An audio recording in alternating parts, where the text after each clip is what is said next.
Bonjour et bienvenue à ce nouvel épisode de Lightroom, mais encore, on va regarder les suites des nouveautés de la version 15. Donc, vous avez eu l'épisode d'avant qui vous parlait du tri assisté. Donc, je vous ai montré ça. Je vous ai montré aussi l'empilage automatique qui se trouve en gros au même endroit. D'accord? Donc ça, c'est des choses qu'on a vues dans l'épisode 195. Et donc là, on va faire l'épisode 196 où on va regarder la suite. Alors la suite, on a la suppression de la poussière. Vous avez des fois sur vos photos des petits spots comme ça qui sont liés à des poussières qui vont se trouver généralement sur le capteur. D'accord? Donc avant, il fallait repérer les défauts. Et ensuite, on pouvait supprimer tout ça avec un outil effacé style tampon. Maintenant, c'est un peu automatisé avec l'intelligence artificielle. Donc, on va regarder un peu ça, comment ça se passe. Là, je vous ai mis une photo qui en a pas mal, hein, des poussières. Donc, normalement, vous devriez les voir. Je vais zoomer quand même pour que vous puissiez vous rendre compte. Hein, il y a un peu de monde. C'est un test que j'avais fait il y a longtemps, donc j'ai repris cette photo-là. Donc là, il y a un peu de monde un peu partout, il y a un peu de poussière un peu partout, et donc on va voir comment il s'en sort avec ce truc-là qui est quand même bien moucheté de poussière. Donc ça se trouve dans le développement, ça se trouve ici dans supprimer, d'accord ? Supprimer avant ici, d'ailleurs vous l'avez toujours, d'accord ?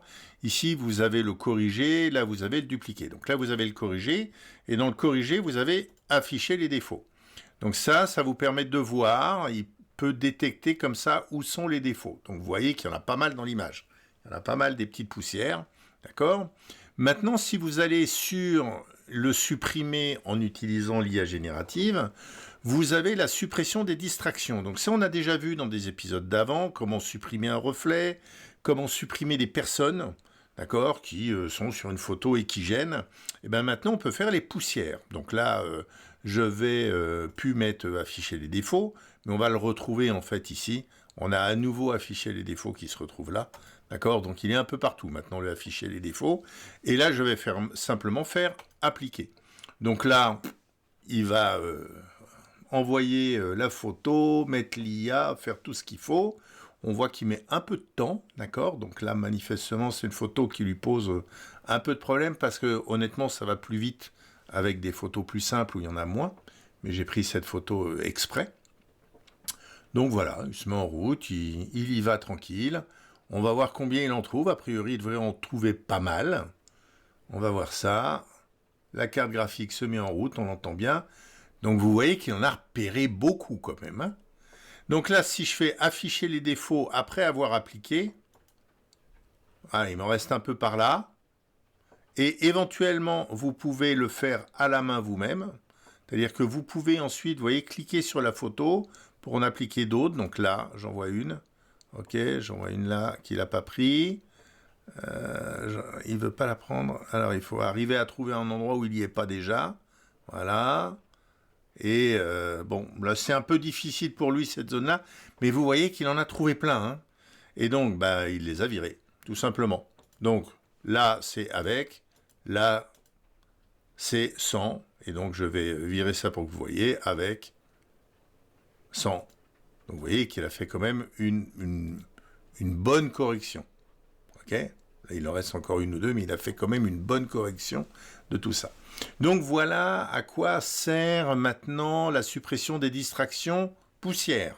Donc, ça se trouve dans supprimer, ici, et la suppression des distractions est dans poussière, et vous l'appliquez ou pas. Là, c'était un cas extrême, hein, quand vous en avez 2-3 dans le ciel, c'est impeccable, hein, ça va relativement vite. Ça met, je sais pas, 3-4 secondes, moi, avec ma carte, et ça me les trouve. Mais là, évidemment, on en avait beaucoup plus volontairement.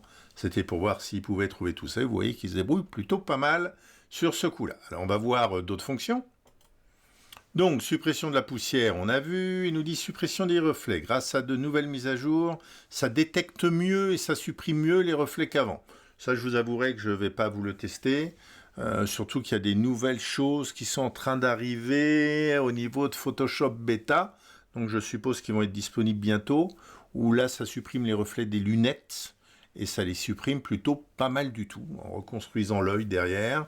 Donc ça, on verra quand ça sera revenu à l'intérieur de Lightroom, où je vous ferai peut-être un épisode, mais je vous fais pas trop d'épisodes Photoshop là-dessus, parce qu'en fait, le web est déjà inondé de gens qui testent les bêta versions, donc je vais pas vous en faire en plus là-dessus.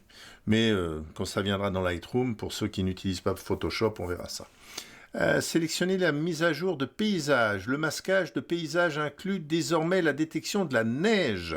Eh ben, on va aller voir ça. Donc là, on est avec une photo de Jason Gardner, trouvée sur Unsplash. Allez voir Unsplash, c'est pas mal lorsque vous avez besoin de photos. Voilà, à partir du moment où vous ne faites pas du blé avec. Il y a des gens comme ça qui partagent leurs photos, donc je suis allé là pour prendre une photo de neige. Je dois bien en avoir quelque part dans mon autre catalogue, mais j'ai pris celle-là, ça allait plus vite. Donc on veut faire ici dans le masquage, très bien. Masquage ici de paysage, ok, paysage. Et ici, il regarde tout ce qu'il y a dans le paysage, comme d'habitude. Et donc il a trouvé du ciel, parfait, il a trouvé de la montagne, ok. Il n'a pas repéré la montagne derrière parce que c'est un peu compliqué, il y a les nuages. Il a trouvé de la végétation, tout à fait, et il a trouvé de la neige. Voilà. Alors il n'a pas tout pris parce qu'il y en a un peu là-haut, il y en a aussi un peu sur le côté là, mais on est pas mal sur la neige et ensuite il a trouvé du sol naturel. Donc là, comme d'habitude, hein, il y a des choses qu'il trouve, des choses qu'il trouve moins bien, mais au niveau de la neige, là, il nous a trouvé une partie de neige, donc on va créer un masque et on va essayer de rendre cette neige un peu plus blanche. Voilà, vous voyez. Donc on peut rendre la neige un peu plus blanche, on arrive à détecter la neige. Donc on va voir la suite des nouveautés. Là on a zoom pendant le recadrage. Alors c'est vrai que ça c'était pénible parce qu'on zoomait et on ne pouvait pas recadrer d'une manière précise. C'est-à-dire que dès qu'on zoomait, puis on passait en recadrage, et là, ça dézoomait. Donc là, on va voir, est-ce qu'on peut maintenant recadrer en gardant un niveau de zoom? Si c'est le cas, ça va être intéressant, ça. Donc là, on est avec la belle Justine, je zoome. Très bien, donc je zoome, formidable. Et là, je recadre. C'est peut-être un peu fort comme zoom, on va mettre un zoom à 50%, et là, je recadre. Donc, vous voyez que le zoom s'annule. Ça, c'est toujours le cas. Mais maintenant, on peut recliquer là. Et on est toujours en recadrage. Donc ensuite, vous appuyez sur la barre d'espace pour vous déplacer, comme n'importe quel truc. Et vous pouvez recadrer précisément votre photo. D'accord? Donc je peux ensuite revenir à adaptatif pour être là.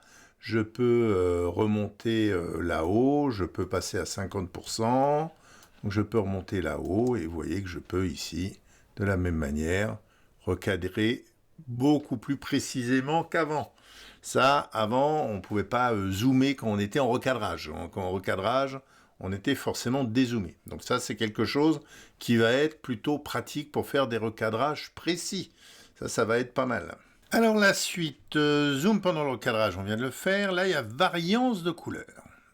Alors, ça a l'air d'être quelque chose qui permet d'harmoniser les teintes. On va essayer de trouver où c'est, on va essayer de montrer ce que ça peut faire. Donc c'est évidemment en développement, hein. Et vous pouvez le trouver à plusieurs endroits. En fait, c'est avec ce qu'on appelle la couleur du point. La couleur du point, je vous l'ai déjà montré. C'est quelque chose que vous trouvez soit dans le mélangeur de couleurs, ici couleur du point, soit lorsque vous faites un masque. Vous avez aussi la couleur du point. Donc le principe de la couleur du point, c'est on prend une couleur, voilà, et cette couleur ensuite on peut lui changer la teinte, d'accord, on peut lui changer la saturation, très bien, on peut lui changer la luminance de cette couleur, et là maintenant on a un truc variance. On va essayer de le mettre en place et on a un truc qui existait déjà, qui s'appelle la gamme. En fait c'est de dire qu'est-ce que je vais impacter? Est-ce que sur la couleur que j'ai sélectionnée, je vais être strict ou est-ce que je vais être plutôt relâché? Donc là, par exemple, je pourrais dire, bon, je veux être assez... Alors, on va exprès, ce qu'on va faire, avant de faire ça, on va exprès changer la teinte énormément pour qu'on voit ce que ça fait. Et au niveau de la gamme, je vais réduire cette gamme. Donc, vous voyez qu'en réduisant cette gamme, ici, je me limite aux zones qui étaient plutôt rouges, d'accord? Tandis que si j'augmente la gamme, je prends un peu ce qu'il y a autour. Bon, je vais volontairement limiter cette gamme. Maintenant, on voit qu'ici, vous voyez, les frontières entre le changement que je viens de faire et les zones qui ne sont pas impactées, on voit que ces frontières, elles sont assez dures. OK? Et la variance, ça va servir à soit durcir plus ces frontières, soit les atténuer. Donc, si vous regardez un peu ces frontières-là, si je commence à dire je veux que ça soit encore plus marqué, d'accord? Ici, là, ça devient encore plus dur la frontière. Tandis que si je vais dans l'autre sens, je dis fais-moi quelque chose qui est plus léger. Alors on peut le voir par exemple sur ce petit trait qui est là, d'accord? Ce petit trait qui est là, à 0, il est là, on voit bien ce trait violet.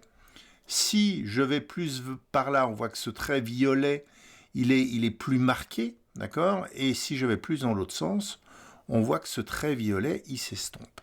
Donc en fait, c'est comme si ça prenait les zones touchées et les zones pas touchées et que ça fasse une espèce d'harmonisation de couleurs entre ces deux zones-là pour que le passage de l'un à l'autre soit plus naturel. Alors là, il ne l'est pas puisque j'ai choisi volontairement une couleur qui n'est pas naturelle au niveau de la teinte, d'accord ? Maintenant, on va revenir avec une teinte entre guillemets normale, d'accord ?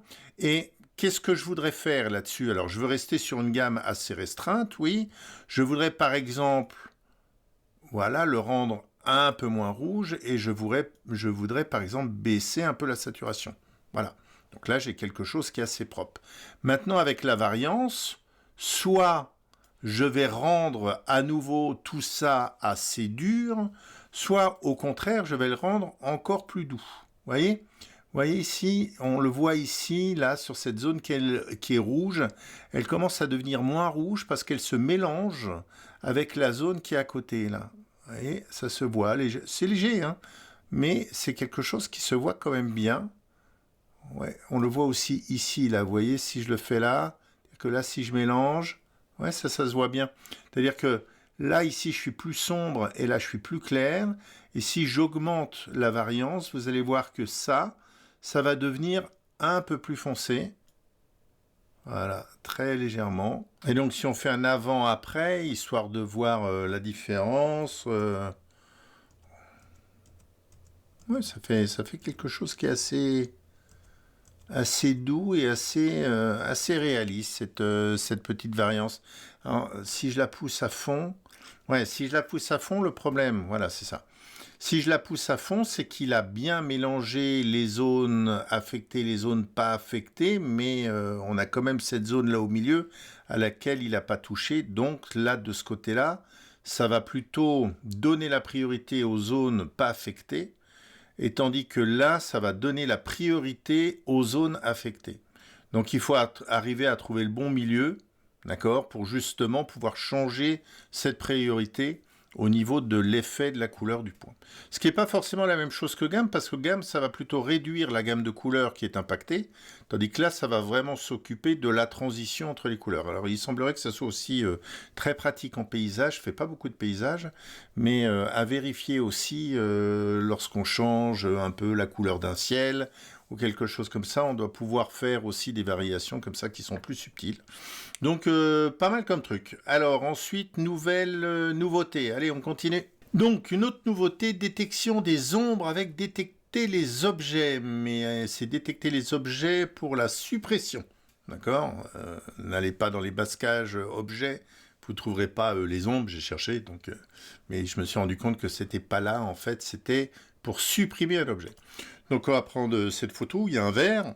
D'accord? Donc, vous allez ici dans supprimer.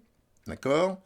Supprimer avec l'IA générative et vous mettez détecter les objets. Si vous mettez détecter les objets, vous avez votre petit curseur là et vous allez pouvoir entourer un objet. D'accord? Donc, je vais prendre cet objet-là qui est là. Je vais l'entourer et je vais dire ça, c'est un objet. D'accord? Et il m'a détecté l'ombre avec. Donc, il a pris l'ombre de l'objet. Donc, maintenant, si je fais supprimer, il va me supprimer le vert et son ombre. Il a pris les deux en même temps.